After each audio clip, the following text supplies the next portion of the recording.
الحمد لله نحمده ونستعينه ونستغفره ونؤمن به ونتوكل عليه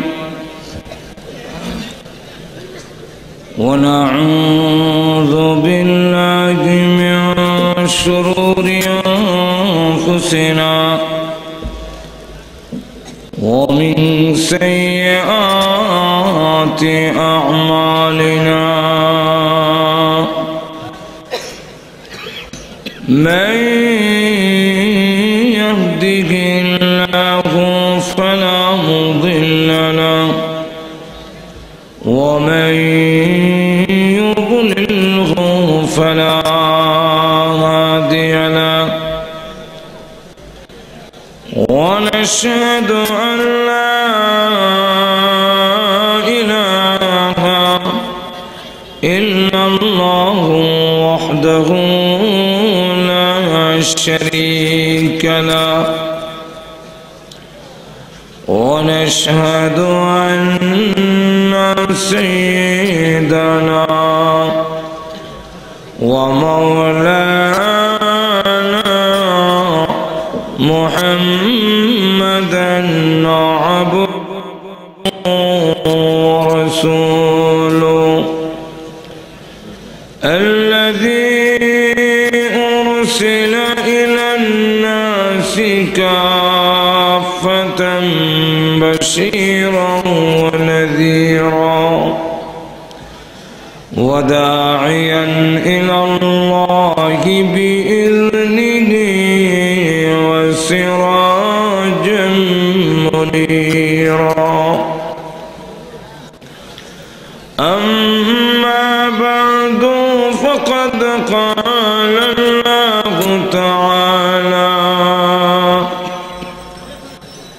في كلامه المجيد وفرقانه الحميد أعوذ بالله من الشيطان الرجيم بسم الله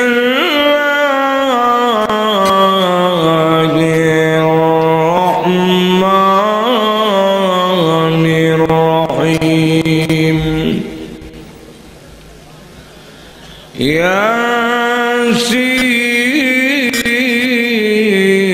ياسين والقرآن الحكيم إنك لمن المرسلين على صراط مستقيم تنزيل العزيز الرحيم بارك الله لنا ولكم في القرآن العظيم ونفعنا وإياكم بالآيات والذكر الحكيم صلى الله على سيدنا ومولانا محمد وعلى آله وأصحابه وسلم صلى الله على سيدنا ومولانا محمد وعلى آله وأصحابه وسلم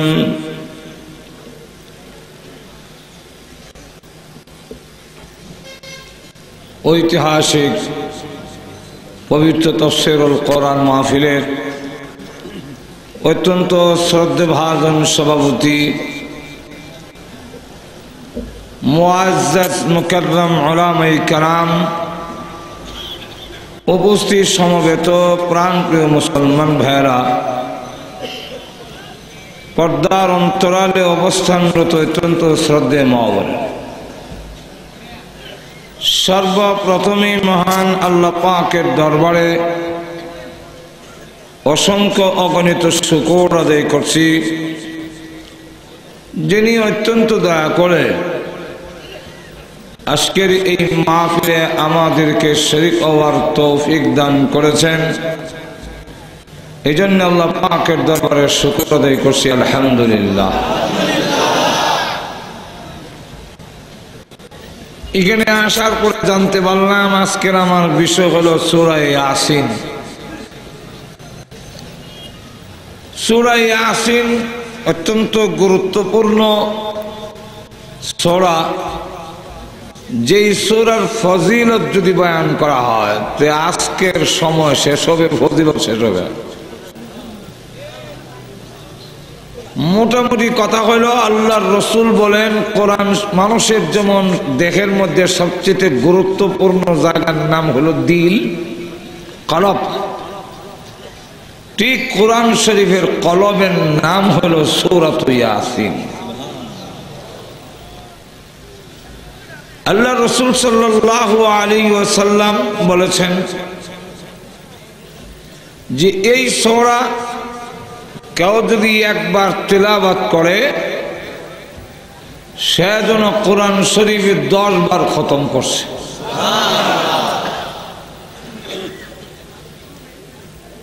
তাহলে তো আর কোরআন শরীফ পড়া লাগেই না, সূরা ইয়াসিন বললে সারা যায়। আপনারা যদি আবার এই প্রশ্ন করেন, এর জবাব এখন দেওয়ার সময় নাই, যে সূরা ইয়াসিন একবার পড়লে 10 খতমের সওয়াব কেমনে হয়? তাহলে কোরআন শরীফের ভিতরের এক সূরার নাম সূরা ইয়াসিন, এটা 10 খতমের সওয়াব কেমনে হয়? এর জবাব এগুলো বলার সময় নাই, আলোচনা অনেক। 2 নম্বর হলো, এই সূরা ইয়াসিন এত গুরুত্বপূর্ণ যে কোনো মানুষ যদি ঘুমাবার সময় একবার সূরা ইয়াসিন তিলাওয়াত করে, ঘুম থেকে ওঠার সময় মহান আল্লাহর পক্ষ থেকে ঘোষণা হয় যে তোমার গুনাহ সব মাফ করে দেওয়া হয়েছে। সূরা ইয়াসিন যদি কেউ তিলাওয়াত করে তো ওই দিন সমস্ত বিপদ আপদ থেকে তাকে হেফাজত করার জন্য এই সূরা হলো তার জিম্মাদার। এই সূরা শুধু ইগারি না, আল্লাহ রাসূল সাল্লাল্লাহু আলাইহি সাল্লাম বলেন মানুষের যখন সাকরাত শুরু হয়ে যায়, আল্লামা জালালউদ্দিন সুয়ুতী রাহমাতুল্লাহ আলাইহি নূরুস সুদূর এই কিতাবের মধ্যে লেখেন যে 1 2 জন না 500 ফেরেশতা সাকরাতগ্রস্ত রোগীকে চাপ দিয়া ধরে। আজরাইল আলাইহিস সালামের ডান পাশে রহমতের 500 ফেরেশতা থাকে, বাম পাশে গজবের 500 ফেরেশতা থাকে। মানুষ যদি নেককার হয় তখন রহমতের 500 ফেরেশতা তাকে চাপ দিয়ে ধরে। একজন ফেরেশতাই জাতাদা ধরলেও ভয় নাই, সেই জায়গায় 500 এমন ভাবে চাপ দিয়ে ধরে তখন আর তার নড়াচড়া করার কোনো সুযোগ থাকে না। তখন সে বলতে দেখে, কোরআনের মধ্যে উল্লেখ করা হয়েছে, আল্লাহ রাব্বুল আলামিন বলছেন যে ও ফেরেশতারা আমাকে ছেড়ে দাও, আমার আত্মীয় স্বজন যা আছে সব নিয়ে যাও, আমাকে ছাড়ো। ফেরেশতা বলেন সুম্মা ইউনজিহিকাল্লাহ, কখনোই না, তোমাকে ছাড়া হবে না। ঠিক আছে, তাহলে বালুকার যা আছে সব নাও, আমাকে ছাড়ো না। তাহলে বাংলাদেশের যা আছে সব নাও, তাম পৃথিবীর সব নাও, তারপরে বলা হয় সুম্মা ইউনজিহিকাল্লাহ, ছেড়ে দেওয়ার ওয়াদার নাই। তাহলে আমার স্থাবর অস্থাবর সম্পত্তি যা আছে সব নিয়ে যাও, তথাপি ছাড়া হয় না। কিন্তু ওই সময় আল্লাহ রসুল বলেন সূরাতু ইয়াসিন তেলাওয়াত করো। যখন সূরা ইয়াসিন তেলাওয়াত করা হয়, আল্লাহর পক্ষ থেকে ঘোষণা করা হয়, ও ফেরেশতারা আর চাপ দিয়ে ধরো না, এই মুহূর্তে আমার বান্দার সাকরাতের কষ্ট মাফ করে দিলাম।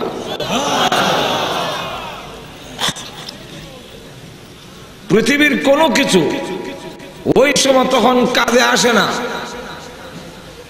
আপনার স্যার থানবীর আহমদুল্লাহ উদাহরণ দিয়ে বলছেন যে আপনার 4টা ছেলে আছে, এক ছেলে ইঞ্জিনিয়ার, এক ছেলে আবার ডাক্তার, আর এক ছেলে ব্যাংকের অফিসার, আর 4 নম্বর ছেলেটারে দিয়েছেন মাদ্রাসায়। ছাত্রা শুরু হওয়ার সময় বড় ছেলে মুন্সিগঞ্জের সাগর কলা নিয়ে এসে এসে ইঞ্জিনিয়ার সব ডাক দে, বলে আব্বু আমি ইঞ্জিনিয়ার। আব্বা তখন ডাক দে বলেন তুমি ইঞ্জিনিয়ার, তাতে আমার কি হইলো? আমার গলা যে চাপ দিয়ে ধরছে এটা ছুড়াই দিস না বেটা, পারে না।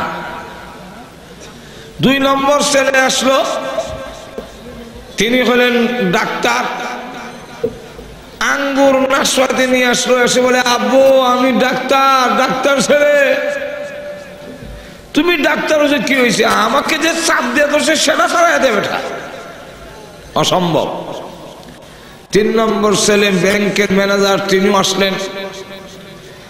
কারো কোনো কিছু কাজ হয় না, কিন্তু মাদ্রাসায় যে পড়ে সেই ছেলেটি দৌড় দিছে, তার গলার মধ্যে আল্লাহর কোরআন শরীফ লটকাইছে।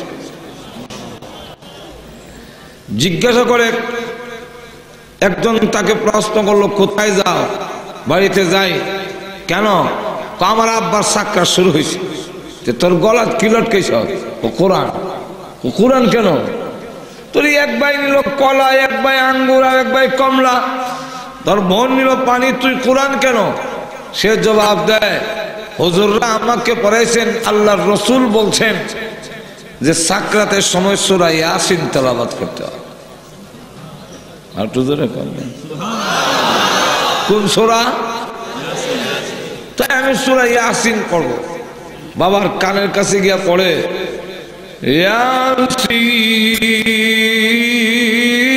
ইয়াসিন ওয়াল কুরআনিল হাকীম ইন্নাকা লামিনাল মুরসালিন।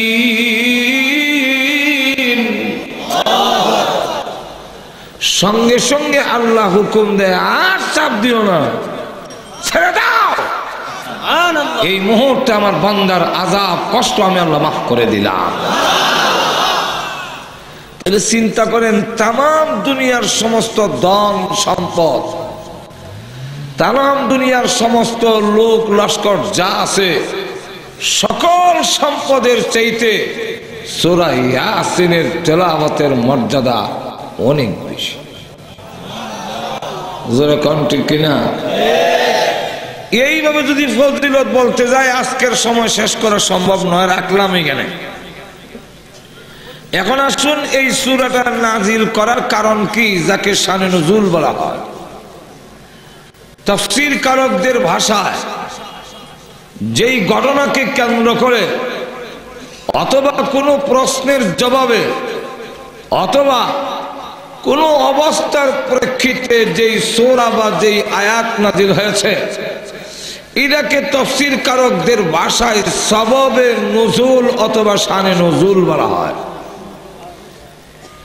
এই সূরাটা নাজিল করার কারণ কি এবং এই সূরা কখন নাজিল হইল? এই সূরার পরে লেখা আছে মাক্কিয়াতুন। মাক্কি, মাক্কি কাকে বলে?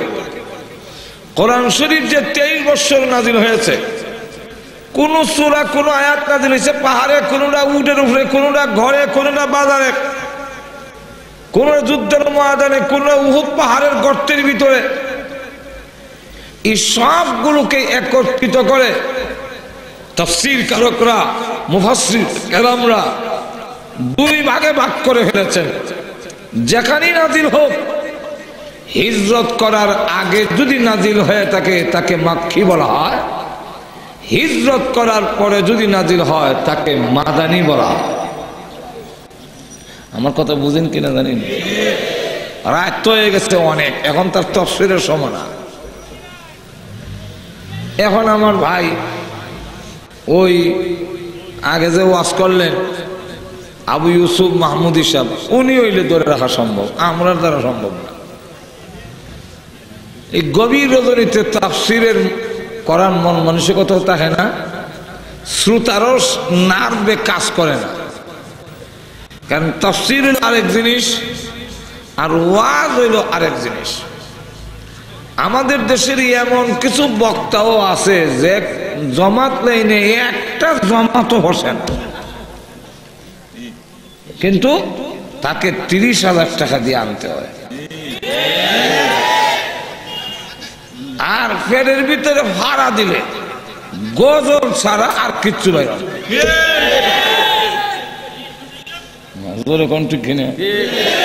তো এইগুলা দিয়ে তো রাত কাটানো যায়। আর আমাদের দেশের কিছু লোক আছে ওই রকম, নজর এখন ঠিক না।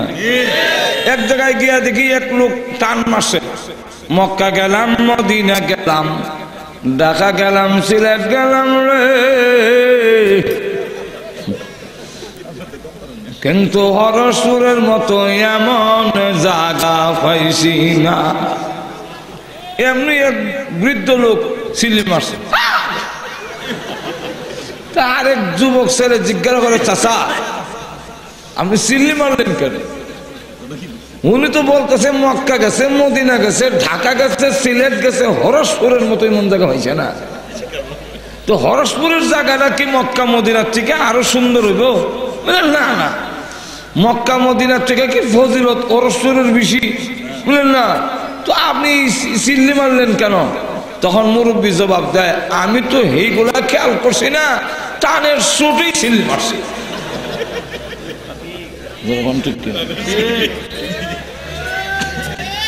তো এইগুলা বলতে তো আর কোনো মাথা পড়তে হয় না। আর এক লোক গেছিল তালুর বাড়ির বাড়িতে, মা ওই তখন কয়, বাবা আইসো যখন কিছু ওয়াশ করে যাও। মা ওই আমি তো হজ থেকে আইসি, আমি তো ওয়াশ শিখছি না। আমার যে রুমাল দেখতেছেন লাল রুমাল, এটা মক্কার থেকে আনছি। লামা পাঞ্জাবি যে দেখতেছেন, এটা আসলে হজ করতে গেলে প্রথমে হাজির সাহেবরা একটা লামা পাঞ্জাবি আনে। এই পাঞ্জাবিটা আসলে কিন্তু হজ থেকে আনছি। রুমাল যেটা দেখতেছেন মাথায়, এইটা আমি মক্কার থেকে আনছি। তখন মা ওই কয়, আমরা এখানে ওয়াজ করলো রুমাল মাথা দিয়ে হাত দিবেন না, লামা পাঞ্জাবি গাও দিয়া, তো তুমি আবার রুমাল মাথা দিয়ে লামা পাঞ্জাবি দেওয়া পারবে না কেন? মাওই মনে করছে এমন রুমাল আর লামা পাঞ্জাবি ওয়াজ হয়। এখন মহল্লার মহিলাদেরকে ডাক দিয়া ঘর ভরে ফেলছে। এখন না করলো তো একটা সমস্যা। এখন কানো হাত দিয়া শুরু করলো, মা ওই গো, ও মা, যখন চিটাগাং গেলাম তো ফানি ছাড়া আর কিছু দেখছি না। কি দেখছে রে? এরপরে যখন জিদ্দা বন্দর নামলাম তো বালু ছাড়া আর কিছু দেখছি না। এমনি মা ওই কান্দা শুরু করছে। মহিলারা কয়, কি গো তোমার ভূত চাইতে কি ওয়াজ করে? বালু ছাড়া কিছু দেখছি না, হানি ছাড়া কিচ্ছু দেখছি না, কুরআনও নাই, হাদিসও নাই। তখন মা ওই কহ, কথা তো ঠিক হয়, তুমি যে সিল্লি মারলা, বলে আমি তো এগুলো বুঝছি না, তারা শুরু সিল্লি মারছি। এখন লক্ষ্য করে দেখেন, গভীর রজনীতে তাফসীরের মতো তীক্ষ্ণ জিনিস আলোচনা করা আর শুনুন সেই নার্ভে কাজ করে না। যাই হোক, তবুও সংক্ষেপ করে আপনাদের সামনে তুলে ধরার চেষ্টা করব। এখন মাক্কি এবং মদনী এই সূরাগুলোর বিষয় কি, এগুলো এখন আলোচনা করার সময় নাই যে মাক্কি সূরাগুলোর মধ্যে আলোচনার বিষয় কি এবং 30 পারা কোরআনের মূল বিষয়টা কি। মূল বিষয়টা কি, মাক্কি এবং মদনী সূরাগুলোর মূল বিষয়গুলো জেনে নেন। মাক্কি সূরাগুলোর মধ্যে 3টি আলোচনা প্রধান, একটার নাম তাওহীদ, একটার নাম রিসালাত, আর একটার নাম আখিরাত। এই 3টার সংক্ষেপ নাম হইল ঈমান। কি নাম? আরো জোরে বলেন কি নাম? তাওহীদ, রিসালাত, আখিরাত। আর মাদানী সূরাগুলোর মধ্যে বেশিরভাগ আলোচনা হইল নামাজের কথা, রোজার কথা, হজের কথা, যাকাতের কথা, সমাজনীতি, ব্যবসা নীতি, এই যাগুলো আছে, যুদ্ধ নীতি, বেশিরভাগ হইল মদনী সূরা। এটার সংক্ষেপ একটার নাম হইল আমল। তাহলে মোট বিষয় হইল 30 পারা কোরআনের মূল সাবজেক্ট, মূল বিষয় হইল ঈমান আর আমল। এই ঈমান এবং আমলের মাধ্যমে আল্লাহ রাব্বুল আলামিন বলে দিয়েছেন, দুনিয়ার রাজত্ব যদি পেতে চাও, দুনিয়ার রাষ্ট্র ক্ষমতা পেতে চাও, নেতৃত্ব পেতে চাও, এই 2 শর্তের বিনিময় দেওয়া হবে। পরকালেও যদি জান্নাত পেতে হয়, এই 2 শর্তের বিনিময় দেওয়া হবে। পরকালেও যদি জান্নাত পেতে হয় ঈমান আর আমলের মাধ্যমে, ইহকালেও যদি রাজত্ব পেতে হয়, তাহলে এই 2 শর্ত পূরণ করো, আমি আল্লাহ ওয়াদা দিলাম পৃথিবীর নেতৃত্ব তোমাদের হাতে দান করা হবে। একটু ধরে কম নাই, আয়াতগুলো ফরনের সময় নাই। কোরআন আসেনি এরকম? একটু ধরে বলেন কোরআনে আছে কিনা এরকম? ওয়াদাল্লাহুল্লাযীনা আমানু মিনকুম وعملوا الصالحات ليستخلفنهم। আল্লাহ রাব্বুল আলামিন বলেন, ওয়াদাল্লাহুল্লাযীনা আমানু মিনকুম ওয়া আমিলুস সালিহাত। আল্লাহ প্রতিশ্রুতি দিয়েছেন তোমাদের সাথে, তোমাদের মধ্যে যারা ঈমান আনবে আর ওয়া আমিলুস সালিহাত, আমলে সালেহ করবে, লা ইস্তাখলিফান্নাহুম, লাম ইদারা বলা হয় লাম তাকিদ, লা ইস্তাখলিফান্না, এই ফান্না যে ফান্না, নুন নুন ইদারা কয় নুন তাকিদ। কথা বুঝছেন? এখন পরে দাও তাকিদ, আগে দাও তাকিদ, এর অর্থ হইল নিশ্চয় নিশ্চয় আমি আল্লাহ পৃথিবীর খেলাফত নেতৃত্ব তোমাদেরকে দেব। আপনারা বলতে পারেন যে তো ওয়াজেন না, না, পরে আল্লাহ দৃষ্টান্ত দিয়া বলেন, কামাস্তাখলাফ আল্লাযীনা মিন ক্বাবলিহিম, যে এইভাবে তোমাদের পূর্ববর্তী লোকদেরকে দিয়েছিলাম আজও দেব। আল্লাহ পৃথিবীর দৃষ্টান্ত আনছেন যে পিছনে দিয়েছিলাম। হযরত সুলাইমান আলাইহিস সালামকে তামাম পৃথিবীর রাজত্ব দিয়েছিলেন, যেরকম ঠিক কিনা? হযরত ওমর রাদিয়াল্লাহু আনহুকে রাজত্ব দিয়েছিলেন, যেরকম দেন নাই? যাক, ওই তো ওটা শুরু হয়েছে, ওটা শুরু হয়েছে। বেশিরভাগ ময়মনসিংহের দাওয়াত আমাদের খুব কমও রাখি।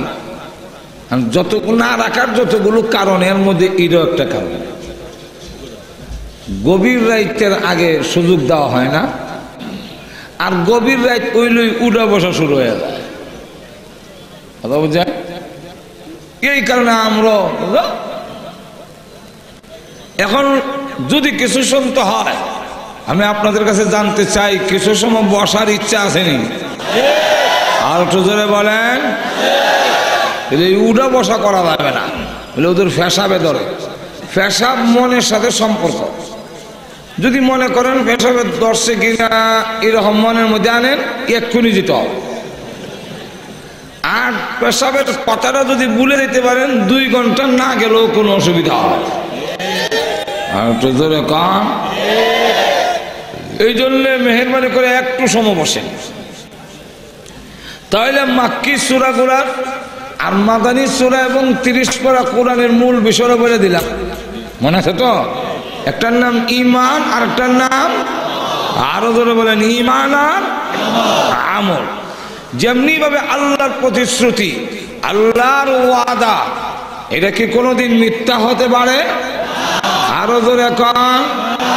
তাহলে আল্লাহ যে বলছেন তামাম পৃথিবীর নেতৃত্ব তোমাদেরকে দেওয়া হবে, এখন আমি আপনাদের কাছে জানতে চাই তামাম পৃথিবীর নেতৃত্ব কি মুসলমানের হাতে না কাফেরের হাতে?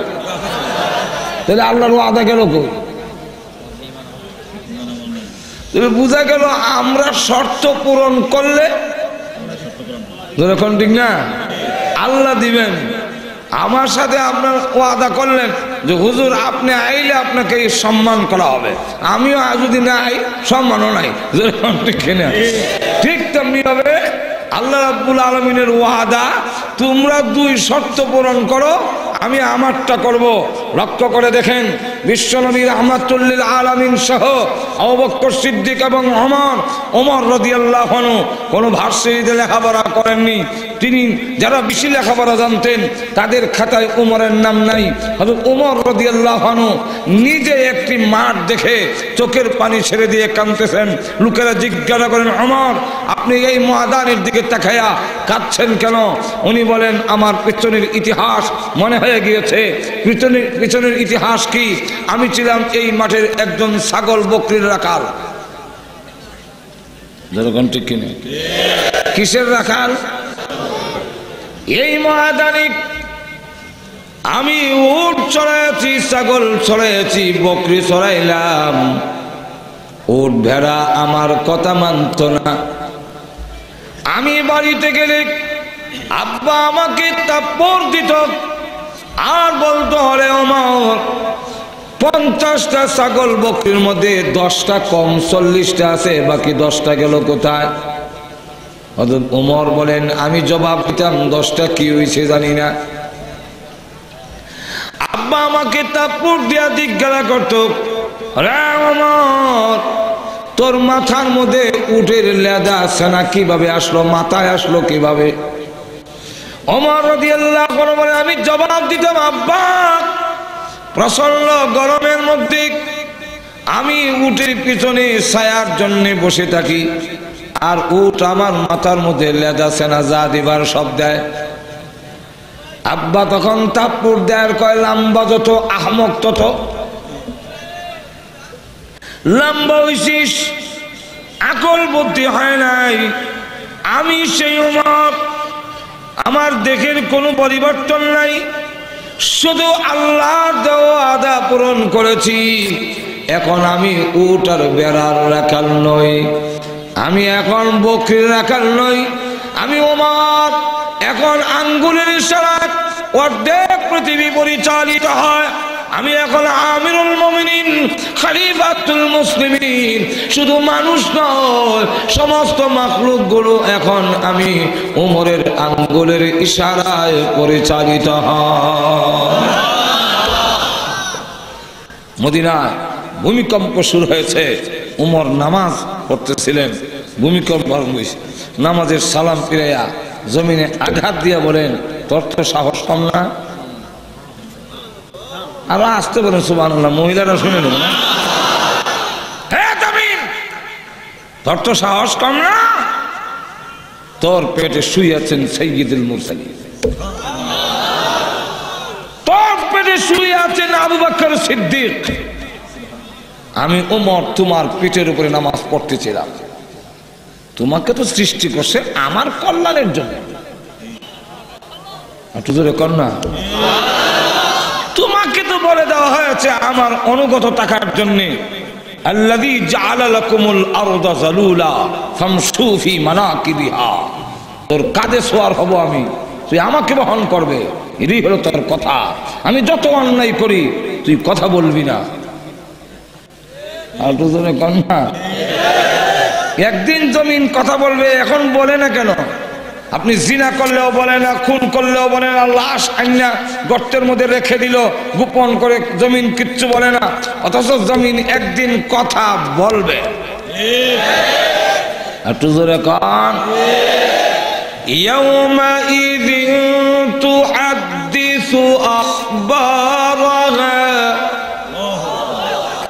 বিআন্না রাব্বাকা আওহা লাহা। হাদ্দাসা ইউহাদ্দিসু তুহাদ্দিসান, জমিন একদিন মুহাদ্দিস হবে, বর্ণনা দিবে। আখবারাহা, খবরের বহু বচন আখবার। সব যখন এইভাবে বর্ণনা দিবে তখন মানুষেরা বলবে, জমিন রে তোর কি হইল? যাক, হ্যাঁ জমিন, তোমাকে আমার খেদমতের জন্য সৃষ্টি করা হয়েছে, তুমি যে নাড়া দিলে এত তো আমার নামাজের ধ্যান ও মগ্নতায় অসুবিধার সৃষ্টি হয়েছে। এই যে বন্ধ হয়ে আঘাত করলেন, আজও বন্ধ, কালও বন্ধ, এখন পর্যন্ত মদিনার ভূমিকম্প নাই। বুঝলেন? নীল নদী পানি দেয় না। আর এখন বর্তমানে গিয়া বিশ্বাস না করলে পরীক্ষা করে দেখেন, চৈত্র মাসে 1 ইঞ্চি পানি কমে না, আষাঢ় মাসে 1 ইঞ্চি বাড়ে না। যেখানে আছে সেখানে কমেও না বাড়েও না। কেন? ওমর রাদিয়াল্লাহু আনহু সিটি দিয়েছিলেন, বিসমিল্লাহির রহমানির রহিম মিন জানিবে ওমর ইবনুল খাত্তাব ইলা বাহরিন নীল। খাত্তাবের ছেলে উমরের পক্ষ থেকে নীল নদীর কাছে সিটি, হে নীল নদী, আমার সিটি পাইতে দেরি হবে, পানি দিতে দেরি করতে পারবে না। যদি পানি দিতে দেরি করো বরাট করে দেওয়া হবে। তোমার মতো নদীর আমার কোনো প্রয়োজন নাই। আর একটু জোরে বলবেন না সুবহানাল্লাহ। সিরিটা পাঠাইয়া দিলেন মিশরের তদানীন্তন সময়ের গভর্নর আমর ইবনুল আস রাদিয়াল্লাহু আনহুর কাছে। বললেন যে সিরিটা জায়গা পৌঁছাইয়া দিও। লোকেরা হাসে আর কয়, এমন আশ্চর্য কথা শুনছি না, আমরা দেশের গঙ্গা পানি চুক্তি করেও আনতে পারে না, আর সিটি দিলে পানিতে দেব। যখন লোকেরা গেছে দেখার জন্য, হযরত আমর ইবনুল আস সরের মধ্যে সিটি রেখে উনি পাড়ের দিকে দৌড়ায়, পানিও পিছনের দিকে দৌড়ায়। এই যে নদী ভরলো, আজও বললো, কাজে বললো, আর কমে না। হযরত ওমর রাদিয়াল্লাহু আনহু কত বলবো, অসুবিধা হইতেছে আপনাদের? ওমর রাদিয়াল্লাহু আনহু যখন নাকি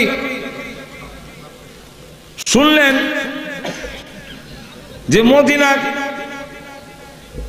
টর্নেডো আসতেছে, টর্নেডো, বিশ্বের সবচেয়ে বড় ক্ষমতাধর রাষ্ট্র হন কোনটা জানেন? বাংলাদেশ, আমেরিকা। এবারও আমি আসার পরে আর গতবার আমি যাওয়ার আগে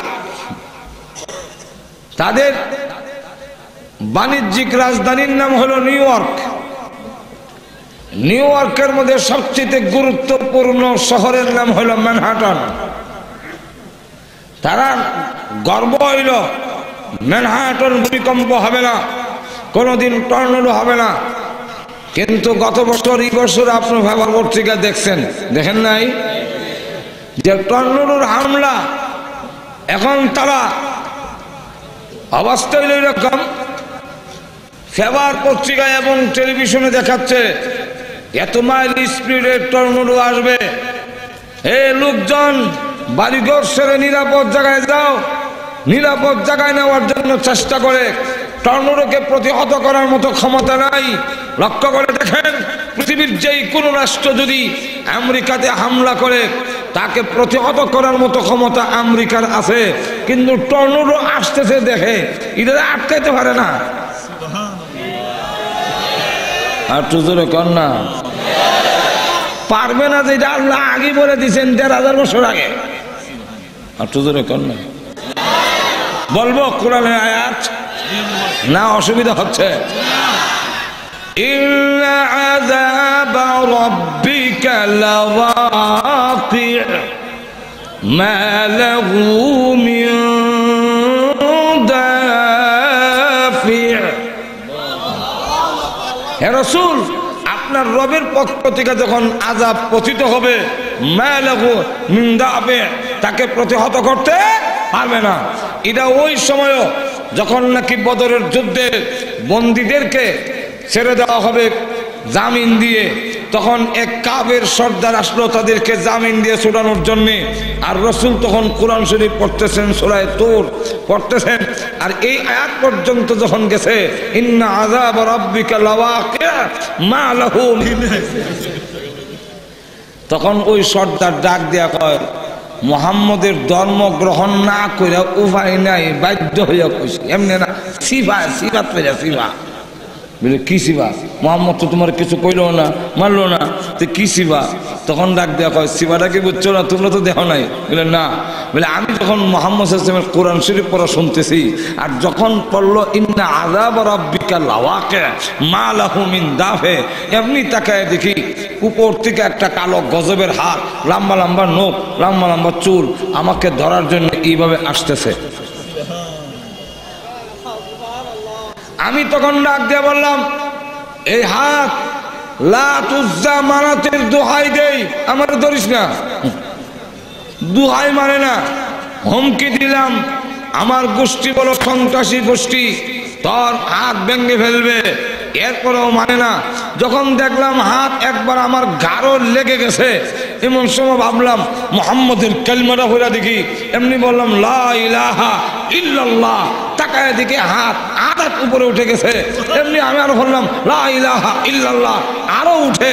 তখন আমি লা ইলাহা ইল্লাল্লাহর জিকির শুরু করে দিলাম, লা ইলাহা ইল্লাল্লাহ, লা ইলাহা ইল্লাল্লাহ। আর দেখে হাত কালি উপর দিকে যায়। এখন আমার বিশ্বাস হয়ে গেছে লাত উজ্জা মানাত গজব থেকে রক্ষা করতে পারে না, পৃথিবীর কোন শক্তি গজব থেকে রক্ষা করতে পারে না। রক্ষা করতে পারে একমাত্র মুহাম্মদের কালিমা। তাই বাধ্য হয়ে মুহাম্মদের কালিমা পড়তে হয়েছে।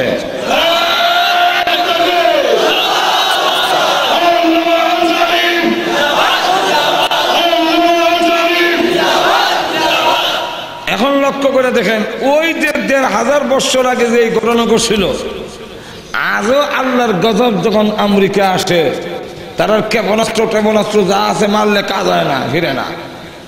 যেরকম ঠিক কিন্তু আমিরুল মুমিনিন হযরত ওমর রাদিয়াল্লাহু আনহু শাসন আমলে যখন মদিনার দিকে টর্নেডো আসতেছে, ওমর রাদিয়াল্লাহু আনহু এক দৌড় দিলেন, সামনে গিয়া দাঁড়ালেন এবং টর্নেডোর দিকে ইশারা দিয়া বললেন, থামো। আর একটু জোরে কন্যা, থাম। থাম কইতেই টর্নেডো জায়গা থেমে গেছে। হয়তো ওমর রাদিয়াল্লাহু আনহু এখন সামনের দিকে যায় আর টর্নেডো পিছের দিকে যায়। যেতে যেতে পিছনে নিয়ে আঙ্গুল দিয়ে দেখায়, ওই পাহাড়ের ভিতর দিয়া যাবি, কোন বস্তিত হামলা করিস না। সুবহানাল্লাহ। এখন আঙ্গুলের ইশারা যেই দিকে দিছে, ওই দিকে টর্নেডো পাহাড়ের ভিতর দিয়ে চলে গেছে, কোন বস্তিতে হামলা করলো না। আল্লাহ রাব্বুল আলামিন বলেন, আজ ওয়াদা ঠিক আছে, ওমরের মতো ঈমান হোক। তোমাদের ঈমান, তোমাদের আমল ওমরের মতো যদি হয়, আজও পৃথিবীর নেতৃত্ব তোমাদের হাতে দেওয়া হবে, সন্দেহ নাই। ২ নম্বর হলো, এই পৃথিবীর থেকে বিদায় হইয়া জান্নাত পাইতে গেল ঈমান আমল ছাড়া হবে না। ঈমান আমল ছাড়া হবে না। আমরা পাই না কেন, মায়ের খাই কেন? আমরা না ঈমান সংশোধন হয়েছে, না আমল সংশোধন হয়েছে। যেরকম ঠিক কিনা? আল্লাহ রাব্বুল আলামিন বলেন, ইন্নাল্লাযীনা আমানু ওয়া আমিলুস সালিহাত কানাত লাহুম জান্নাতুল ফিরদাউসি নুজুলা। আল্লাহ রাব্বুল আলামিন বলেন, নিশ্চয়ই যারা ঈমান এনেছে এবং আমলে সালেহ সৎ কর্ম পরায়ণ হয়েছে, আমি আল্লাহ তাদেরকে জান্নাতুল ফেরদাউসের মেহমান বানাবো। জান্নাতুল ফেরদাউসের মেহমান। মেহমান বলার কারণে আপনারা আমার মনে করেন না কয়েকদিন রেখে বিদায় দিব, মেহমান শব্দটাই বোঝা যায় তাহনের লোক না। আপনারা আমার কথা বুঝেন কিনা? তুই কিছু হা না কইরে যদি কেউ বলে উনি আমার মেহমান, এতেই বোঝা যায় আর বুঝবার বাকি থাকে না, উনি থাকবে না, চলে যাবে। যেরকম ঠিক না? শ্বশুর বাড়িতে তো কেউ থাকে না, থাকলে মেহমান থাকে না, শেষ পর্যন্ত গড় জামাইয়া হয়ে যায়। তাহলে আল্লাহ যে বললেন মেহমান বানাবেন, এতে বোঝা যায় বের করে দিবেন। তাই পরের আয়াতে বলেন খালিদিনা ফিহা লা ইয়াবগুনা আনহা হিওয়ালা।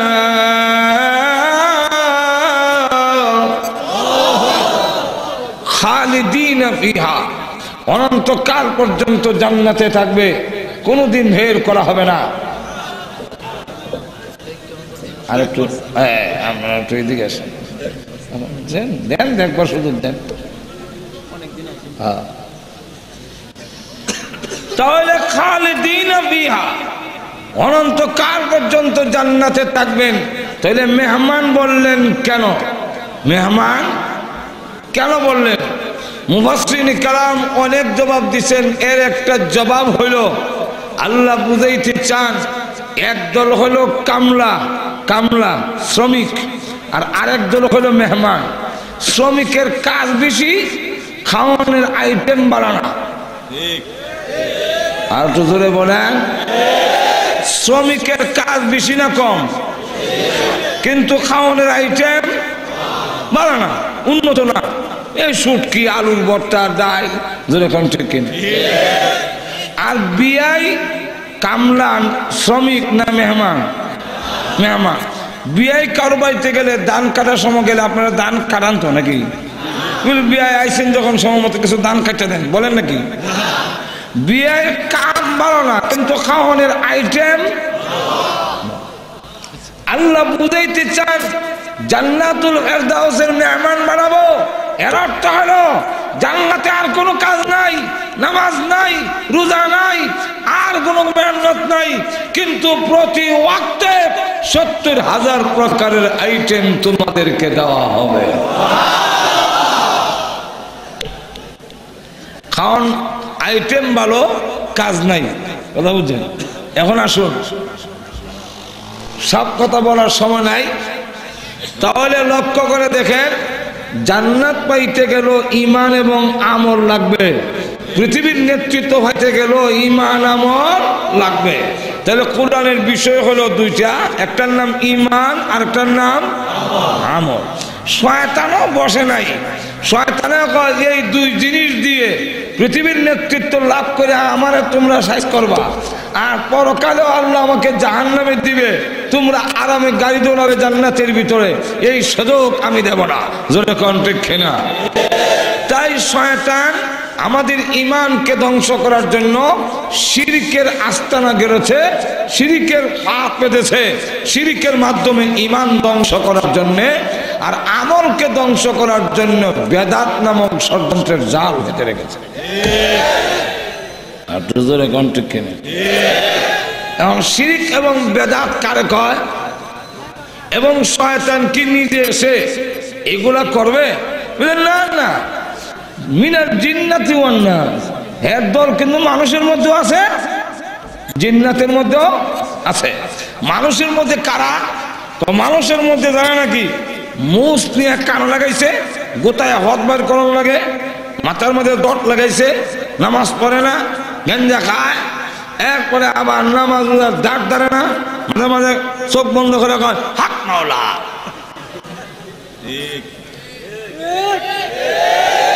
আর বলে নামাজের দরকার নাই, উজু গুসলও লাগে না, পানির নিচে মোমের বাতি বান বাতাসে নিভে না। আরে ফির আউলিয়ারা নামাজ পড়তে উজু গোসল লাগে না। একটা গাছের ৩টি ডাল, কোন ডালেতে বিলাল শুরু করে, তখন বুঝবে যারা নামাজ লাগে না বলে, বুঝবে মিস্টার ইবলিস তো আর দেখা যায় না, এটাও ওই মিস্টার ইবলিস। আর একটু জোরে কন। যাই হোক, তাহলে মাক্কি সূরার বিষয় কি, মদিনা সূরার মাদানী সূরার বিষয় কি, আপনারা সংক্ষেপে তো কিছু জেনে নিলেন। এবার আসুন, আমি যে সূরা আমাকে বিষয় দেওয়া হয়েছে, এই সূরা মক্কায় অবতীর্ণ হয়েছে। কোথায়? মক্কায়। তার শানে নজুল বলবো। শানে নজুল নাজিল করার কারণ, একটা কারণ হলো বিশ্বনবী রাহমাতুল লিল আলামিন যখন দাওয়াতের কাজ শুরু করলেন, তখন তারা বলল যে এই মুহাম্মদ সাল্লাল্লাহু আলাইহি ওয়াসাল্লাম লাস্তা মুরসালা, তিনি রাসূল নন, তিনি আল্লাহর পক্ষের রাসূল নন, আল্লাহর পক্ষের প্রেরিত নন। তিনি হাটে যায়, তিনি বাজারে যায়, আমাদের মতো খায়, আমাদের মতো ঘুমায়, বিয়ে করেন, শাদী করেন, উনার ছেলে মেয়ে হয়েছে, সুতরাং উনি আবার নবী হবেন কেমনে? উনি নবী নন, লাস্তা মুরসালা, তিনি রাসূল নন। আল্লাহ রাব্বুল আলামিন তখন সূরা ইয়াসিন নাযিল করে একেবারে তাকিদ দিয়ে বলেন, ইন্নাকা লামিনাল মুরসালিন, তোমরা বলো লাস্তা মুরসালা, আমি রাসূল বলি, আমার রাসূল মুহাম্মদ সাল্লাল্লাহু আলাইহি ওয়াসাল্লাম নিশ্চয় নিশ্চয় তিনি রাসূলদের মধ্যে শ্রেষ্ঠ রাসূল। এই রাসূল প্রমাণ করার জন্য, এবং রাসূলকে বলতেছেন আরো কি বলেন, শুধু তিনি রাসূলই না, আলা সিরাতিম মুস্তাকিম, উনি সিরাতে মুস্তাকিমের উপরে সুপ্রতিষ্ঠিত। এই হলো এক শানে নজুল। যখন কাফেররা বলল যে তিনি আমাদের মতো বাজারে যান, আমাদের মতো খান, আমাদের মতো ঘুমায়, বিয়া শাদী করে, উনি আবার রসুল কেমনে? লাস্তা মুরসালা, উনি রসুল কিছু নন। আল্লাহ রাব্বুল আলামিন তখন রসুলের পক্ষে এই সূরা নাজিল করলেন। গেল একটা। দুই নম্বর শানে নজুল হইল রসুল সাল্লাল্লাহু আলাইহি ওয়াসাল্লামকে যখন বলা হলো আপনি কোরআন তেলাওয়াত করুন, তো যেই মাত্র রসুল তেলাওয়াত শুরু করলেন, কাফিরদের মধ্যে জালজালা শুরু হয়েছে, ভূমিকম্প আরম্ভ হয়েছে। কোরআন তেলাওয়াতে মানুষের কলবের মধ্যে ক্রিয়া শুরু করছে।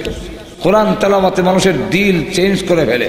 যখন কোরআন তেলাওয়াত শুরু করলো, তখন আবু জাহেল আর ওলীদ ইবনে মুগিরা, আরেকটার নাম নাসর ইবনে হারেস, তারা বইয়া সিদ্ধান্ত নিল যে আমরা কেউ কোরআন শুনবো না।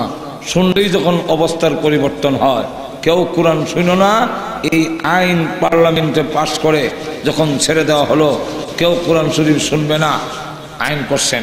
আল্লাহ কোরআনে বলছেন, وَقَالَ الَّذِينَ كَفَرُوا لَا تَسْمَعُوا لِهَذَا الْقُرْآنِ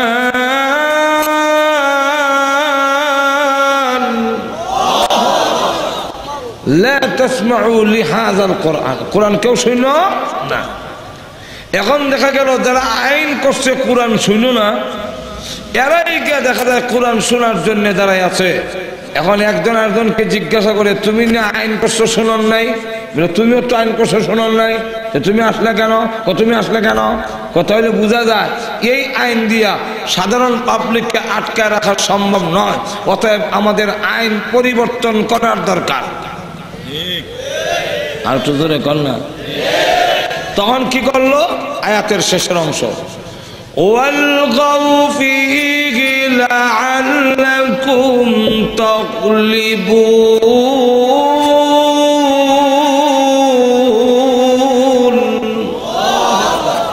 আমরা হট্টগোল করব, আমরা শীষ দিব, আমরা হাত তৈরি দেব, যাতে করে কোরআনের আওয়াজ শোনা না যায়।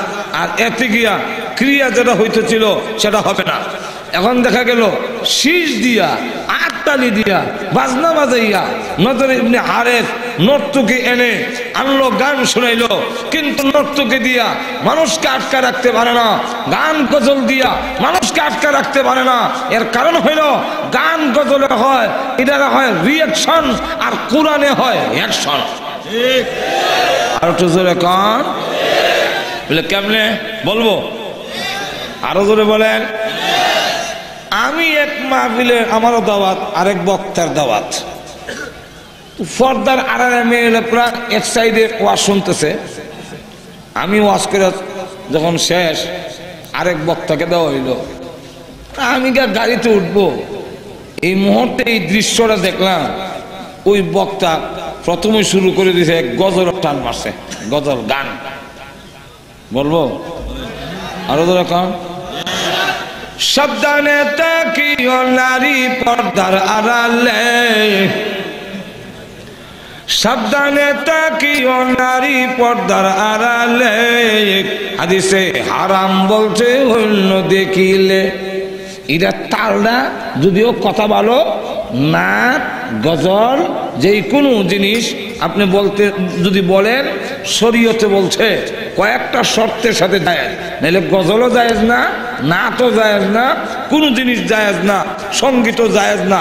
শর্ত হইল এক নম্বর, তোমার সঙ্গীতের মধ্যে, তোমার নাচ গজলের মধ্যে আখিরাতের কথা থাকতে হবে, আল্লাহ এবং নবীর প্রশংসা থাকতে হবে।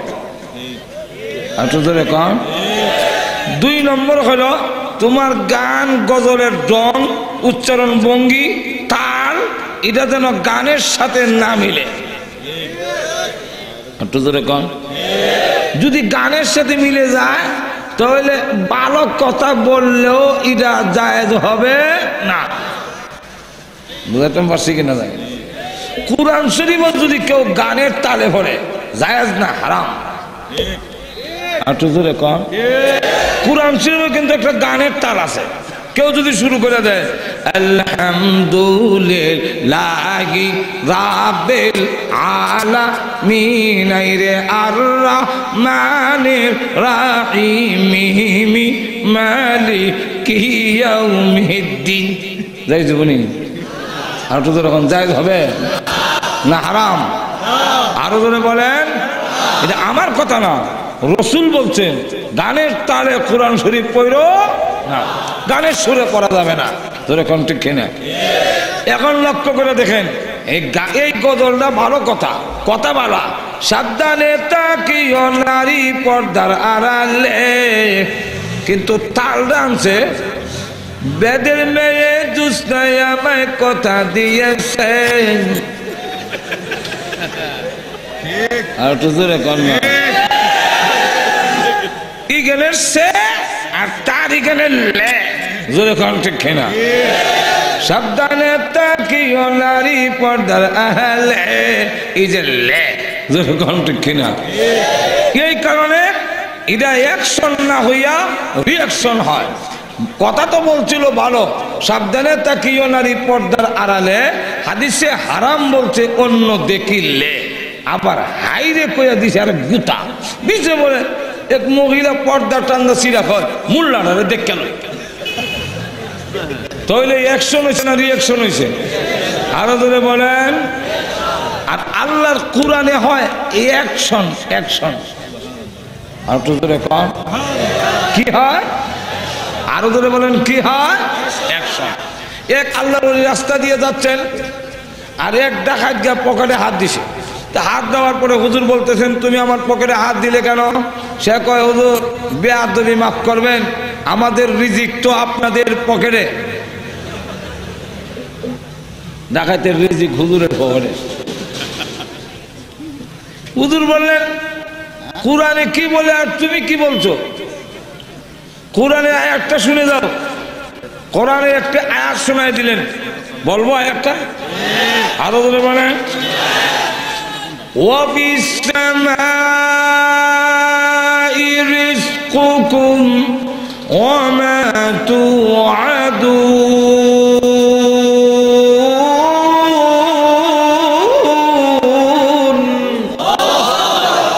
আল্লাহ রাব্বুল আলামিন বলেন তোমাদের সকলের রিজিক হলো আসমানে, আর তুমি তালাশ করো আমার পকেটে। এত আরো অসন্ত হয়েছে, টাকা নিয়ে চলে গেছে। কিন্তু অ্যাকশন কি হইল? যখনই ঘুমাইতে যায় ওই কথা তার ভিতরে উদয় হয়, যখন নাকি সে খেতে যায় তখনও এই কথা উদয় হয়, বাজারে গেলে তার ভিতরে উদয় হয় রিজিক আসমানে, হুজুরের পকেটে কেন হাত দিলি?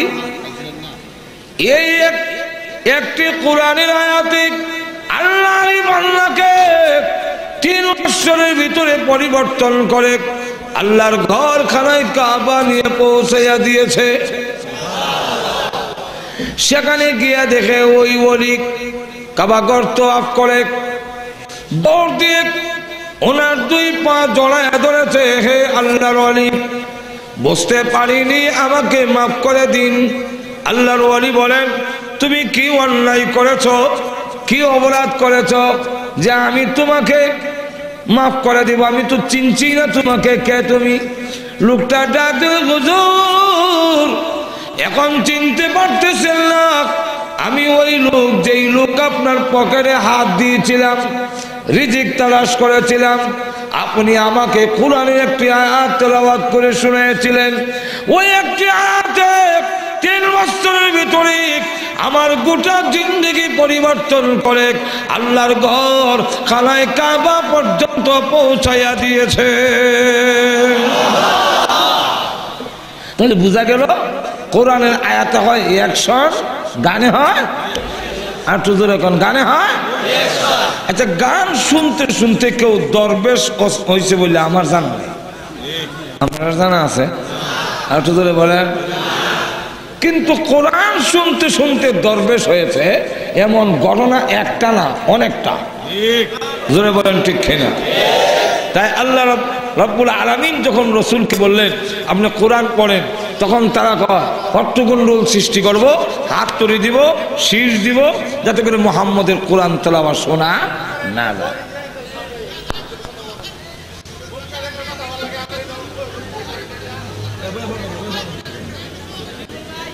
আর সামনে ওয়াজ হইলে স্টেজটা আরো নিচে নামাই দিতে হবে, বেশি উড়ে দেবে। শ্রোতারা চাইতে গেলে এমনি চাইতাম না, গাঢ় ঠিক। আর আমরা অনেক নিচে এমনি সামনাসামনি যে কিছু হইতো এটা অনেক বেশ কমে যায়। আপনারা কি তা অসুবিধা দিতেছে না? তৎকালে এমনি চাইতাম যা। যাই হোক, লক্ষ্য করেন তখন তারা কয় নিষেধাজ্ঞাও কাজ হয় না, হট্টগন্ডগোল করেও যখন কাজ হয় না। নজর ইবনে হারেস সে নর্তকী আইনা অর্ধ ল্যাংটা কইরা আগের আমলের কিস্সা কাহিনী বাজনার সাথে তাল দিয়া নর্তকীরা গান গায়া গায়া অঙ্গভঙ্গি দিয়া এরপরে শোনায় কেমন অঙ্গভঙ্গি। আমরা দেশের কিছু আছে না যারা এমন কথা বলে, বন্ধু আমার বাড়ির সামনে দিয়ে হাইটটা যায়, বুকটা আমার হাইটটা যায়, আরো যখন নাই এইগুলা দিয়ে যুবকদেরকে আরো উস্কানি দেওয়া হয়, আরো গুনার দিকে উৎসাহিত করা হয়। তো ওই যুগের নর্তকীরা আগের আমলের কিস্সা কাহিনী যেগুলা নাকি ছন্দ আকারে মিলাইল মিথ্যায় ভরা, এই জাতীয় কবিতাগুলো শোনায় অঙ্গভঙ্গি দিয়ে কোরআন শরীফ থেকে মানুষকে দূরে সরানোর জন্যে। এইগুলা দিয়েও যখন ব্যর্থ, কোরআন থেকে আটকাইতে পারে না, কোরআন একটি সমাজ পরিবর্তন করার জন্য বিপ্লব শুরু করে দিয়েছে, মানুষের অবস্থার পরিবর্তন করে দিয়েছে, কোনো অবস্থায় আটকে রাখতে পারে না। মুহাম্মদ সাল্লাল্লাহু আলাইহি ওয়াসাল্লামকে পাগল বলে আখ্যায়িত করে, তাও আটকানো যায় না। জাদুঘর বলে আখ্যায়িত করে, কোরআন শরীফ থেকে মানুষকে সরানো যায় না। বরং যাদেরকে বলে যে মুহাম্মদ পাগল, সে বরং এসে কোরআন তেলাওয়াত শুনে ইসলাম ধর্ম গ্রহণ করে। যারা রাসূলকে পাগল বলেছিল তারাই পাগল প্রমাণিত হয়ে যায়। এখন আবু জাহিল্লা তখন সিদ্ধান্ত নিল, অসুবিধা হইতেছে আর একটু জোরে কন, আর কিছু সময় অসুবিধা হবে, আর কিছু সময়, অল্প সময়। তাহলে শুনে, আবু জাহেল তখন সিদ্ধান্ত নিলে যেহেতু লাঠি আমাদের হাতে, ক্ষমতা আমাদের হাতে আছে, অতএব শূন্য না, এই কথা আর বলার দরকার নাই, পড়তেই দেওয়া হবে না। ঘুমাই গেছেন না কেন? কিছু হা না কয়ে শূন্য না, এই কথা আর বলবো না। এখন থেকে ঘোষণা হইল মুহাম্মদ সাল্লাল্লাহু আলাইহি ওয়াসাল্লামকে কোরআন পড়তেই দেওয়া হবে না। আর তো এখন না, কোরআন শরীফ পড়তেই দেওয়া হবে না। কেন? ক্ষমতা আমাদের হাতে। ঠিক তেমনি হবে আজও এমন অনেক আছে যারা ইচ্ছা হইল যে এই দেশের কওমি মাদ্রাসা, এই দেশের ধর্মীয় শিক্ষা চলতে দেওয়া হবে, এমন কিছু পরামর্শ দিতে চায়। তাদেরকে জানায় দেওয়া উচিত যেইভাবে আবু জাহল রাসূল তাকে জানাইয়া দেন, এরা কিন্তু তার মার কেরাসিনের বাতি না যে মুখের ফু দিয়া নিভাইয়া দিবে, কোরআনকে নির্ভাবিত করতে পারবে না, আমি আরো প্রজ্বলিত করব। আজও আমরা সুস্পষ্ট করে বলে দিতে চাই, এদেশের দ্বীনি শিক্ষা, কোরআনের শিক্ষা, কোরআনের আলো পৃথিবীর কোন শক্তি নির্ভাবিত করতে পারবে না। লক্ষ্য করে দেখেন, আল্লাহ বলেন, হে রাসূল আপনি কোরআন পড়ুন। আবু জাহল পড়তে দিবে না, পড়লেই পিটাবে। রাসূল বলেন, আল্লাহ আপনি বলতেছেন পড়ার জন্য, ওরা বলে পড়তে দিবে না। আল্লাহ বলেন, আমি আল্লাহ তাদের চ্যালেঞ্জ গ্রহণ করলাম। ইউরিদুনা লিইউতফিউ নূরাল্লাহি বিআফওয়াহিহিম ওয়াল্লাহু মুতিম্মু নূরিহি ওয়ালাউ কারিহাল কাফিরুন।